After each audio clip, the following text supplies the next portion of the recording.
With more than 900 structures destroyed, the man investigators believe set the Old Trails fire faced a judge today as prosecutors hit him with 4 more arson charges, saying he's done this before. Sprinted into action, put out my fence, and then started setting up sprinklers in everybody's yard that I could.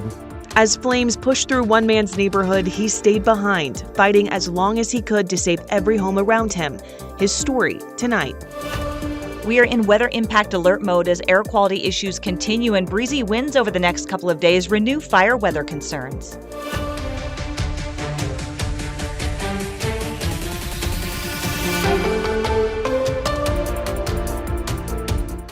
Good evening. Thank you for joining us for the night report here on KREM 2 News. I'm Sydney Schofield. We have team coverage tonight. Sebastian Robertson tracking the latest from the courtroom as the Old Trails fire arson suspect faced a judge.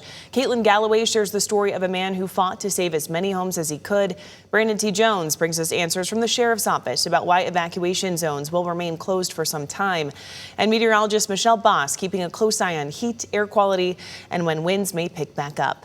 Let's start with Sebastian Robertson, live from the Spokane County Courthouse, as prosecutors now say this is not the first fire in Spokane the suspect is accused of starting. Sebastian?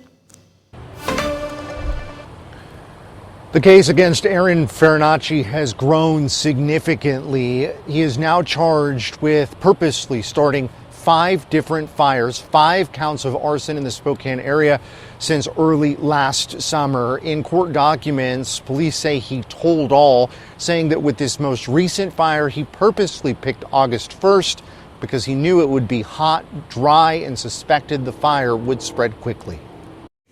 Please rise. Thank you. Please be seated. The newly filed court documents paint the picture of a troubled man obsessed with fire who spent 2 weeks meticulously planning out what would become the destructive Old Trails fire. To know that all could have been avoided is heartbreaking, man. Records show shortly after his arrest, Farinacci told police he hadn't started any fires. But an hour and a half into the interview, he started talking. He admitted being a serial arsonist who'd set 25 fires near his Spokane apartment since last year. He told investigators fire is powerful, beautiful, and symbolizes a kind of rebirth. They do find probable cause for the amended charges and finding probable cause at this time. Spokane prosecutors now charging him with 5 counts of arson, including for intentionally starting the Aubrey White fire in July of 2025, which grew to more than 1,200 acres. It's awful. I have friends whose houses have been razed to the ground down there. How could you do that? Investigators say tips from the public first led them to Farinacci. It's just extremely unfortunate that it obviously is one that you never really expect it to be. Arresting him Monday at his West Spokane apartment, where neighbors say he lived with his partner and young child. I was kind of in shock there that my neighbor possibly had started the fires.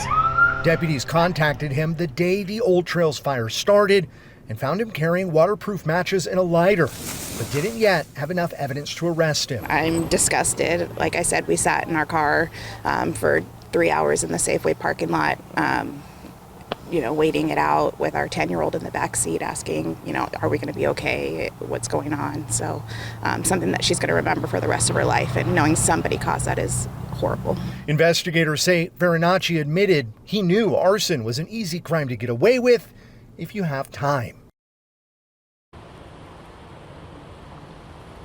Records show that Farinacci is a convicted felon. He spent more than a decade in prison in Arizona for killing his adoptive father.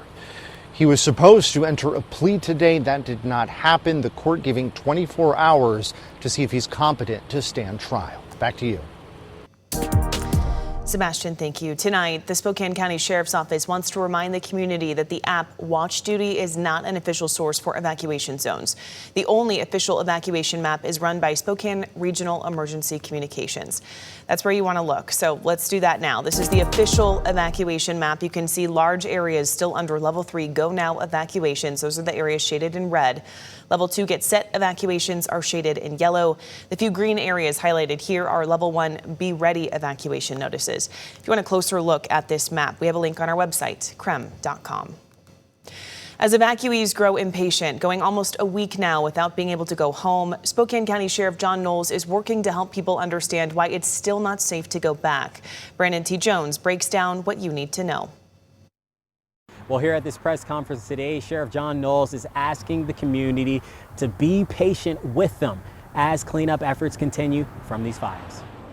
I do have a message on behalf of Spokane County, the Sheriff's Office, Spokane Police Department, and the City of Spokane. 5 days after the initial fire, a message to the community that conditions simply aren't safe enough to lower evacuation levels. It may appear to them that their houses and their neighborhoods are safe, and they cannot see any good reason that they can't come back home. Sheriff Knowles saying he understands people are reasonably angry as they try to get back into neighborhoods to address their property, some still waiting to find out if their home survived the fire or not. We have had fires pop up today in the Indian Trail area where firefighters have had to stop what they're doing and go and address new blazes. The sheriff also pointing to hazardous conditions left behind from the flames, saying the immediate danger might not be obvious, but for those who remain in level 2 and level 3 evacuations, it's, quote, absolutely not safe. I will tell you, we have people going into those not protected in any way, shape, or form, and the decision for us to let the public into those areas will be when we are confident that there is no risk to their life immediately or into the future. At this particular point, authorities don't have a timeline on when potential changes could happen for the evacuation zones, but for now, they don't anticipate any changes until after this upcoming weekend. I want to make sure our public knows that these areas are not safe, and we are not using arbitrary information to make these decisions. I will say, from my perspective, I understand the inconvenience, but protecting people from harm is my utmost concern. And when we know we can keep people protected, that is when we will change zones. From Spokane, Brandon T. Jones, KREM 2 News. Brandon, thank you. We remain under that weather impact alert tonight. Michelle Boss, you're tracking a whole lot of things in the coming days. Yeah, so in the last couple of days, currently and likely for the next several days at least, we will continue to deal with air quality concerns due to the smoke and haze across the region. And really, I don't see any great improvements until we can get some of these fires out of control.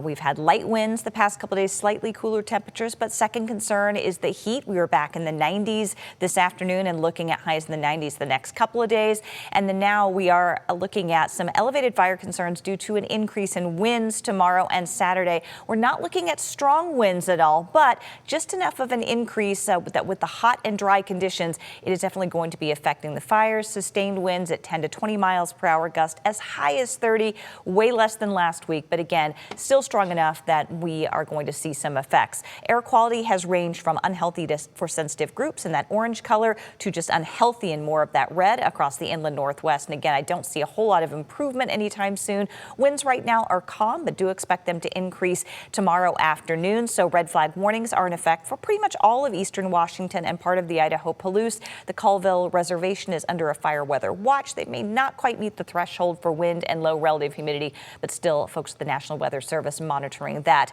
We have air quality alerts in place until further notice, so we'll just be evaluating that each day. And then otherwise, really no rain, no clouds across the region, just that smoke and haze. Temperatures are cooling off now into the 70s and 80s, but we will be headed back to the 90s tomorrow afternoon with very dry weather in the forecast, not only for the next couple of days, but likely for the next week to 10 days. Michelle, thank you. Tonight, one Spokane man is sharing his story about how he did everything he could to protect homes in his neighborhood as the Old Trails fire raced toward it. Caitlin Galloway brings us more tonight. Caitlin?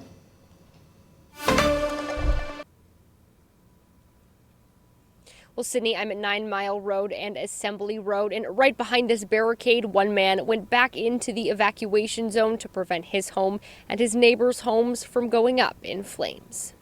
Like many in Spokane, Josh Kaufman had to evacuate on Saturday, but something told him he needed to go back. I came down the hill, I could see my backyard was on fire, sprinted into action, put out my fence, and then started setting up sprinklers in everybody's yard that I could. His mission became saving as much of his neighborhood as he could. The flames were almost touching my neighbors' houses as I'm letting their chickens out, watering their back decks, and then setting up a sprinkler and then moving on to the next house to just try to make sure that it wouldn't spread. that was all we could do.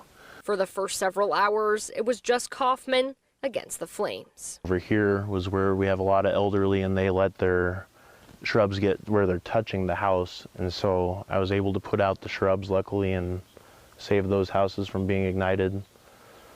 And then, like I said, we just got lots of firefighter help at the very last second. Otherwise, there'd be nothing here, too. It's definitely not all because of me.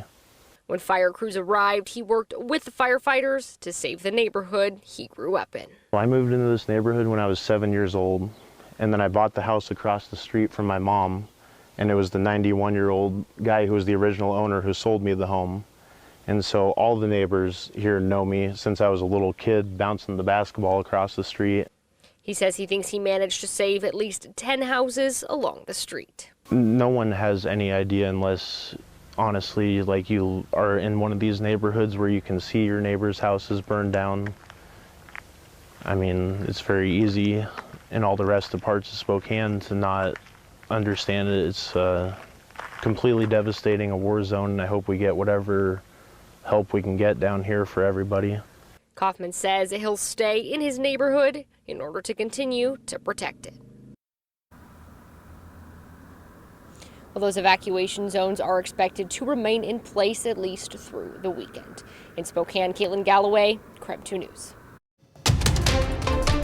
Still ahead tonight, a family of 8 rushed to escape the Old Trails fire, only to find out their home was one of the hundreds destroyed. Tonight, yet another obstacle has them trying to figure out where to go next. Their story coming up. But first, a disaster assistance center is now open, helping families, their kids, and their pets find out what to do next. How they're helping coming up.